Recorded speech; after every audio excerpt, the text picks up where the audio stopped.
Bueno, ahora vamos a hablar, yo creo que si hay algún tratamiento, que es el tratamiento de los tratamientos en las lesiones del cartílago, son las microfracturas o las nanofracturas. Bueno, pues el doctor Vaquero Martín nos va a hablar sobre métodos reparativos, microfractura versus nanofracturas, indicaciones y técnicas quirúrgicas. Y como digo, además es importante esta charla porque es sobre la que casi todas las técnicas se comparan. Muchas gracias, Javier. Gracias a ti. Después de oír lo más moderno, pues quizás toca oír lo más clásico, pero bueno, voy a intentar demostrar que hay cosas muy nuevas y que este muerto está muy vivo, que es la técnica de las microfracturas. Las microfracturas es una técnica fácil, disponible, es sin duda alguna muy barata, no quema puentes, entre comillas, luego hablaremos del hueso subcondral y hay una larga experiencia. Esta es una diapositiva parecida a la que ha puesto el doctor Gastaldi y veis que las microfracturas, si quitamos esas técnicas paliativas que es pues la condroabrasión, el lavado, etcétera, es con muchísima diferencia la técnica que más se practica, por lo menos en Estados Unidos, en el tratamiento de las lesiones condrales. Se hacen aproximadamente 1 millón de artroscopias al año en Estados Unidos, de las que 300.000 tienen que ver con lesiones cartilaginosas. De esas 300.000, 200.000 serían condroplastias, casi 80.000 son microfracturas. El resto es anecdótico, por decirlo de alguna manera, en cuanto a cifras. Eso le convierte en la primera línea de tratamiento y, por supuesto, en el patrón de oro con el que se tienen que comparar todas las demás. Se describió hace ya 60 años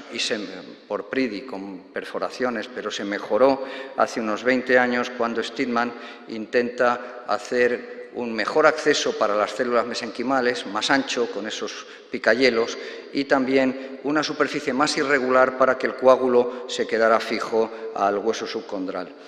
Eso mejoraba, aunque algunos trabajos no están muy de acuerdo, mejoraba en cuanto al número de condrocitos que morían si se hacían las perforaciones por el efecto térmico, y desde luego producía un coágulo bastante más adherido al hueso subcondral. ¿Cuáles son las indicaciones de estas microfracturas? Bueno, ya se han mencionado, pero quizás estas son un poquito más detalladas.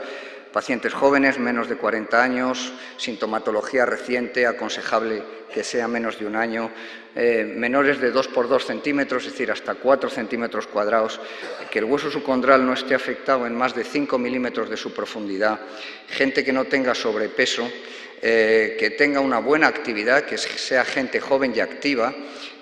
Es mejor como técnica primaria que como técnica de rescate, y cuanto más rellenamos esa superficie con los orificios, mejor resultado vamos a obtener en rodillas que sean estables, que no tengan desviaciones axiales y que mantengan los meniscos. Esas son las indicaciones ideales para esta técnica. Pero no se trata de convertir la rodilla en un queso de Gruyère, se trata en formar un buen coágulo de buena calidad que sea capaz de mantener toda la cantidad posible de células mesenquimales que vengan de la médula ósea del hueso subcondral. Para ello, algunos detalles técnicos son fundamentales. Hay que quitar la capa de cartílago calcificado. Si solamente quitamos el cartílago con un Saber, los resultados van a ser mucho peores. Hay trabajos como el de Frisby que demuestran que si se deja la capa de cartílago calcificado en esa zona, no va a haber un tejido de reparación que sea capaz de adherirse al hueso subcondral, con lo cual, con una cucharilla y sin profundizar, hay que quitar la capa de cartílago calcificado. Pero además, y quizás este es el paso más importante, tiene que ser una lesión contenida y que tenga unos buenos bordes verticales. De eso depende que el coágulo se quede en su sitio y no desaparezca. Y finalmente, pues hay que hacer una serie de perforaciones que lleguen a la médula ósea y que estén separadas aproximadamente entre 2 o 3 milímetros. Muchas técnicas aconsejan hacerlas de una forma sistemática para no dejar ningún espacio excesivo entre perforación y perforación. Con esta técnica quirúrgica y con estas premisas para hacerlo bien, se pueden obtener buenos resultados. Este es un paciente nuestro en el que hicimos esta técnica con microfracturas, con los punzones de Steedman y, como ya ha mostrado antes el doctor Miquel Sánchez y pueden mostrar muchos de los que están aquí en esta mesa, los resultados al año, a los 2 años, a los 3 años, muestran un tejido magnífico que es difícil diferenciarlo del tejido del cartílago hialino y cuyos resultados en la serie más larga, la que hay publicada más larga, que es la serie de Steedman, a 11 años de seguimiento, no está mal, pero claro, es publicada por el mismo autor que la inventó y solo refiere un 3% de fracasos y nos avisa de que cuanto más joven sea el paciente, mejor es el resultado y más duración tiene. Sin embargo, cuando pasan los años y ya no es el propio autor el que comunica sus resultados, sino que vamos a los metaanálisis, hay en la última década 2 metaanálisis importantes y los dos coinciden en que clínicamente los resultados son excelentes, que la mejoría es a partir del segundo año, el máximo de mejoría es a partir del segundo año, y que a partir de los 5 años esos resultados empiezan a deteriorarse. Empiezan a deteriorarse en cuanto al número de rescates, entendiendo por rescate una nueva cirugía que requieren esos pacientes. Sin embargo, y este es un artículo muy reciente, finales de 2016, todos lo conoceréis porque es el artículo que originalmente publicó Knudsen en el año 2004, que impactó mucho porque fue el primer trabajo controlado entre un grupo en el que hacía ACI, condrocitos autólogos, y un grupo en el que hacía microfracturas, y que, bien diseñado, no había por dónde poder atacar el diseño y la metodología de este trabajo, demostró que tenía los mismos resultados y que incluso la histología a los 10 años le parecía que era mejor en el grupo de las microfracturas. Bien, 14 años después, 15 años después, Knudsen, con esos mismos pacientes, no ha perdido ninguno de los 80 pacientes distribuidos 40 en cada grupo, demuestra que la supervivencia, entendiendo por supervivencia una nueva cirugía para ese cartílago, es mayor en el caso de las microfracturas respecto al implante autólogo de condrocitos, y otra cosa que es bastante deprimente es que en todos los enfermos se hubiera hecho lo que se hubiera hecho, aparecían signos artrósicos en la rodilla, con lo cual cabe plantearse si el tratamiento de las lesiones condrales le puede ofrecer al paciente una rodilla sin artrosis, cosa que está muy difícil de demostrar. Lo que sí que todo el mundo tiene claro es que esto es mucho más barato que cualquier otra cosa. Y los estudios económicos, que los hay, es de las pocas técnicas que sí que tienen un estudio económico bien hecho, demuestran que para que esta técnica se igualara en precio a las más modernas que tenemos ahora mismo en el mercado, al ACI, tendría que tener un 20% más de calidad de vida, medido en QALYs, que es una medida de años de calidad de vida añadidos, durante por lo menos 10 años. Y eso no ha habido nadie que lo haya podido demostrar con las nuevas técnicas caras que estamos utilizando. El hecho de que dure 5 años y a partir de entonces esas primeras microfracturas o PRIDIS se empiecen a deteriorar se debe a que en ese coágulo hay pocas células pluripotenciales, que muchas son arrastradas por el lavado y que el coágulo se retrae y muchas veces tiene mala sujeción. Pero todo esto tiene capacidad de mejorar y estaríamos ante la posibilidad de hacer unas técnicas de estimulación medular mejoradas, de segunda generación, 2.0, como quieran llamarlas, en las que a la correcta indicación y a la correcta rehabilitación, que son básicas con esta técnica, pudiéramos tener un mejor acceso de las células mesenquimales al coágulo, un mayor número de células mesenquimales en ese coágulo y un mejor soporte del coágulo en su unión al hueso. Si empezamos por lo primero, el correcto acceso de las células o un mejor acceso de las células al coágulo,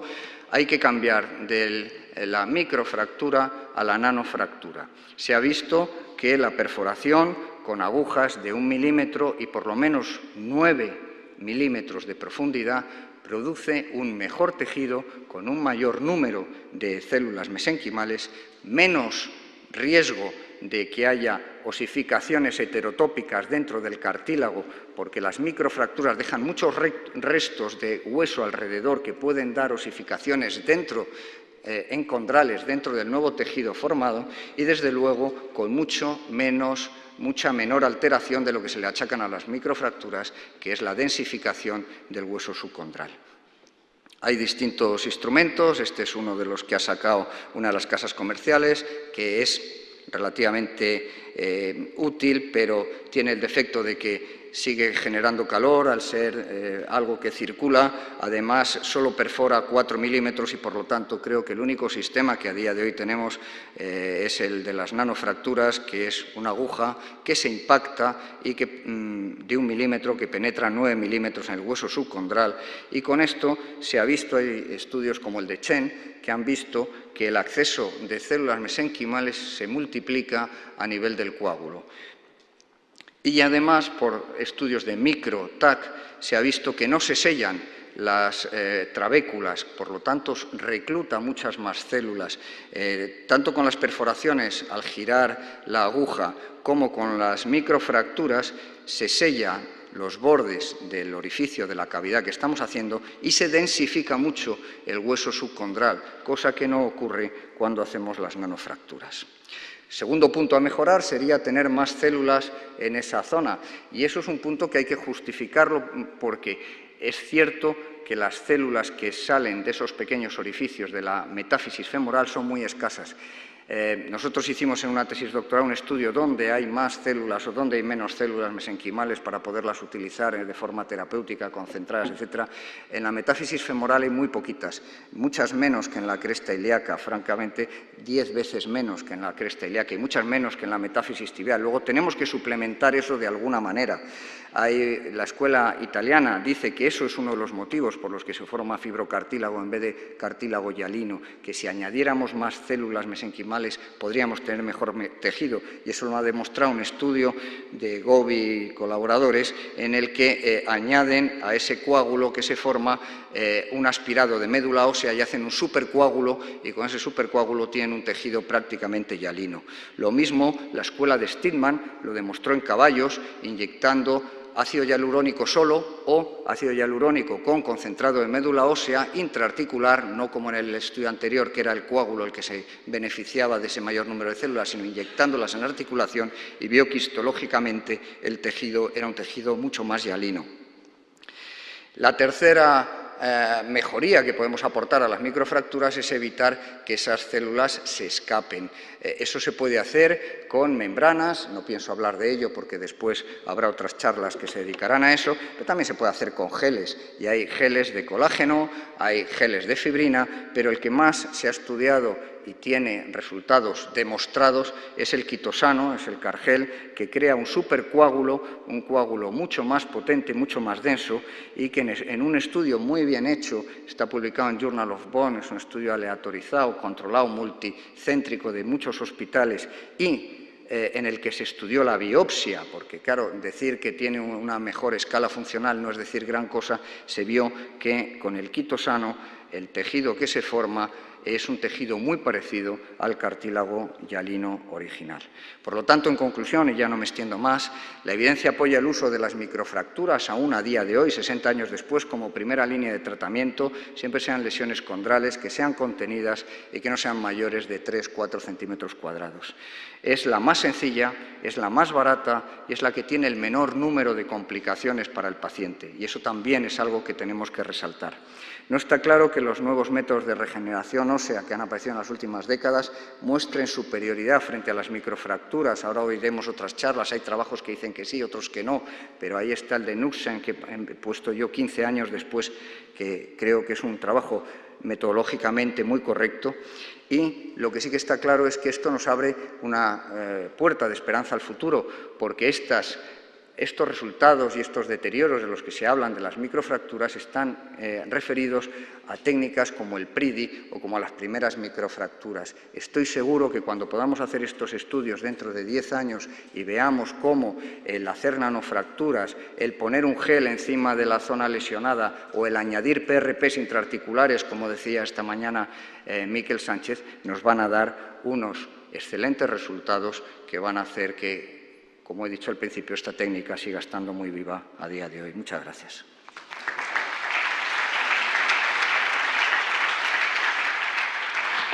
Muchas gracias, doctor Vaquero.